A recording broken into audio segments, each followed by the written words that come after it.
Mellifera, c'est une marque de jeans bio français. C'est une marque inspirée par la fleur d'immortel.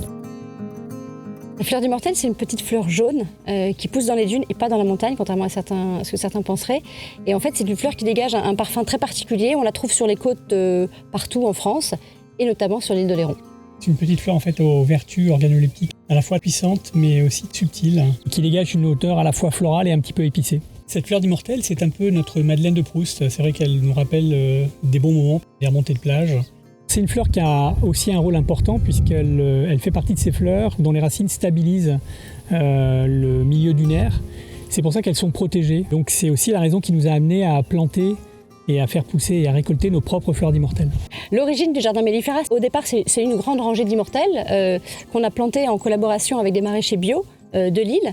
On a eu envie de créer un vrai espace qui ait du sens, où on cultive les plantes, l'immortel mais pas uniquement. On cultive d'autres plantes qui rentrent dans la composition de Mellifera.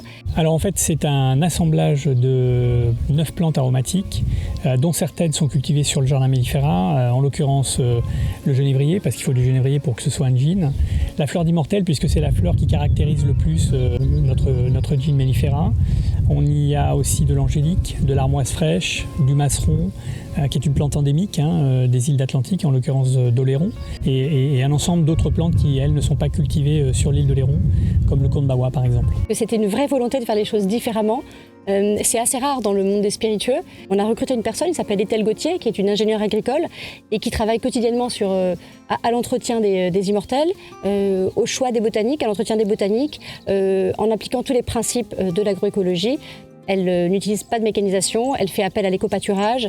Voilà, donc c'est un projet global.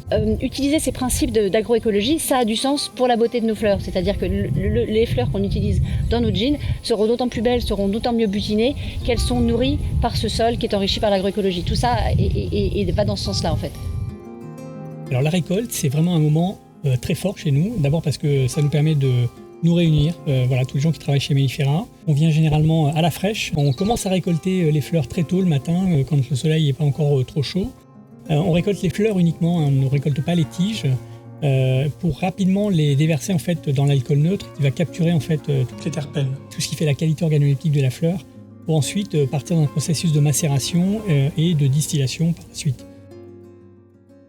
Mellifera, c'est le nom scientifique de l'abeille noire, Apis mellifera mellifera, à qui on emprunte son nom, parce qu'on s'engage pour la protection de cette abeille noire. Elle a pour intérêt d'être résistante au changement climatique, donc c'est vrai que c'est une espèce d'abeille très importante pour le futur au vu des problématiques auxquelles on est confronté aujourd'hui.